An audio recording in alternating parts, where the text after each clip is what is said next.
ఇప్పుడే తెలంగాణలో మనం చూసుకుంటే కీలక అప్డేట్ అయితే రావడం జరిగింది. హైడ్రా విధి విధానాలను ఖరారు చేసిన తెలంగాణ. సో మీరు ఇక్కడ చూసుకుంటే తెలంగాణ సర్కార్ కీలక నిర్ణయం అయితే తీసుకుందనమాట. ప్రభుత్వ ఆస్తుల పరిరక్షణ, విపత్తు నిర్వహణ కోసం ఏర్పాటు చేసిన HYDRAA, Hyderabad disaster respond and assets విధి విధానాలను తెలంగాణ ప్రభుత్వం ఖరారు చేసింది. జిహెచ్ఎంసీతో పాటు ఓఆర్ఆర్ వరకు కూడా హైడ్రాకు అధికార పరిధిని అయితే అప్పగించింది. హైడ్రా చైర్మన్గా ముఖ్యమంత్రి వ్యవహరించనున్నారు. ఉమ్మడి రంగారెడ్డి, హైదరాబాద్ జిల్లాల మంత్రులు, CS, DGP, principal secretary, GHMC mayor సభ్యులుగా అయితే ఉంటారనమాట.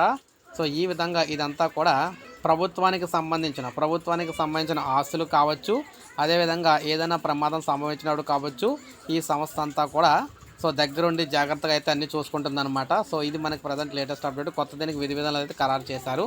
సో ఇది మనకి లేటెస్ట్ అప్డేట్. ఒక లైక్ చేయండి, సబ్స్క్రైబ్ చేసుకోకపోతే మన ఛానల్ సబ్స్క్రైబ్ చేసుకొని ఫాలో అవుతానండి. ఇలాగే మీకు లేటెస్ట్ అప్డేట్స్ అన్నీ కూడా నేను అందిస్తూ ఉంటాను వెంటనే.